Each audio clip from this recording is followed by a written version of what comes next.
सबसे पहले वलीद साहब आपसे स्टार्ट कर लें, क्योंकि आज अली ज़फ़र साहब ने काफ़ी ज़ोर दिया इस बात के ऊपर कि तारीख़ आना, हतमी तारीख़ आना बहुत ज़रूरी है। आपका मौक़िफ़ जानना चाहूँगा इलेक्शन कमीशन की 11 फरवरी वाली डेट के ऊपर और सदर साहब के इस इसरार के ऊपर कि नहीं जनवरी के आखिर में होने चाहिए। क्या तरजीह होगी आपकी? देखें जी, इस पे हतमी बात करना तो अभी कबल अज़ वक्त है, बिकॉज एक तहरीरी तौर पे जो तजवीज़ जिसको अब वो कह रहे हैं, प्रपोज हम कर रहे हैं, वो 11 फरवरी एक तहरीरी तौर पे इलेक्शन कमीशन ने तो एक पोजीशन जो है वो रिकॉर्ड पे ले आए हैं, लेकिन प्रेसिडेंट की पोजीशन जो है वो तहरीरी तौर पे अभी सामने आनी है। लेकिन ये जिस तरह अली ज़फ़र साहब ने आज अदालत से बाहर आते ही कहा कि ये एक बड़ी तारीख़ी प्रोसीडिंग्स हुई हैं, क्योंकि अभी हतमी फ़ैसला भी नहीं आया, वो हतमी फ़ैसला तो कल ही आना है, लेकिन ये प्रोसीडिंग्स तारीख़ी इस हद तक हुई हैं कि इलेक्शन कमीशन ने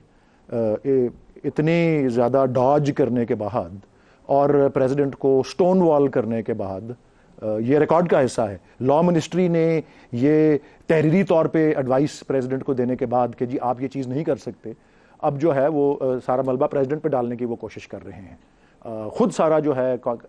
आइन से इनहराफ खुद इलेक्शन कमीशन ने किया है। तो उसके पस मंज़र में एक तो बड़ी वेलकम बात है, कोई डाउट नहीं है इसमें, कि खुद अपने मुंह से आके एक तारीख जो है अपने वकील के ज़रिए उन्होंने कोर्ट, ना सिर्फ कोर्ट में दी है बल्कि तहरीरी तौर पे अब सदर के आगे भी पेश कर दी है। और क्योंकि बहुत सी चीज़ें अदालत के फ़ैसले में तहरीरी तौर पे या जो अदालत का हुक्म है, फ़ैसला तो नहीं है, हुक्म है, दो पैराग्राफ का वो ऑर्डर है, उसमें बहुत सी बातें नहीं आई जो कि आज कोर्ट में हुई हैं, जिनका मुझे भी टेलीविज़न से ही पता लगा, क्योंकि मैं तो लाहौर में हूँ, कि अभी भी उनका वकील इलेक्शन कमीशन का कह रहा था जी हमें सदर से मिलने की कोई पाबंदी नहीं है, हमको कोई हमारे पर लाजिम नहीं है कानून के तहत, कोई ऐसी बात हुई है कोर्ट में, आपको भी शायद इसका इल्म हो। तो ये सारी कशमकश, वो इलेक्शन एक्ट जो अमेंडमेंट है उसके ऊपर वो सहारा लेकर वो आइन को, एक्चुअली एक्ट तो कभी ओवरराइड नहीं करता, लेकिन दुरुस्त है, आइन को फौकियत हासिल है, आइन को हर सूरत फौकियत हासिल है। आर्टिकल 48(5) के तहत प्रेसिडेंट की वो फौकियत जो है उसको बरमला, और एक बार नहीं मुतअद्दिद दफ़ा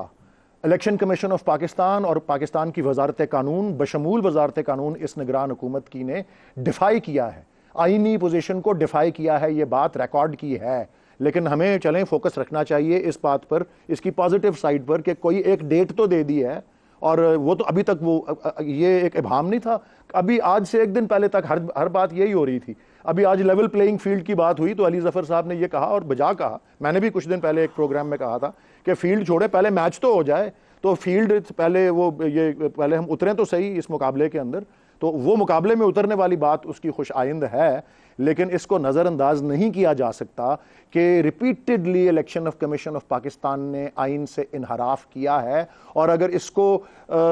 इसके ऊपर इसको नज़रअंदाज किया गया तो फिर एक प्रेसिडेंट सेट हो जाएगा। ठीक है, आइन में ये एक बात है आर्टिकल 254 में कि अगर एक मुकर्ररा वक्त में कोई एक्शन जो कि लाजिम है होना वो ना हो, उसके बाद ताखीर से हो, तो वो ताखीर से होना उसको कलअदम नहीं करार देगा, दुरुस्त है। लेकिन उस दौरान अगर आइन से इनहराफ लातादाद दफ़ा होता रहा है यक के बाद दीगरे, तो उसकी भी कोई एहतसाब होना चाहिए। मैं समझता हूँ वो बाद की बात है, मैं समझता हूँ फोकस इलेक्शन की डेट पे होना चाहिए। और प्रेसिडेंट की पोजीशन अभी तहरीरी तौर पे आएगी तो फिर हम उसके ऊपर कमेंट कर सकेंगे, अभी चाहे मगोइयां ही कर सकते हैं।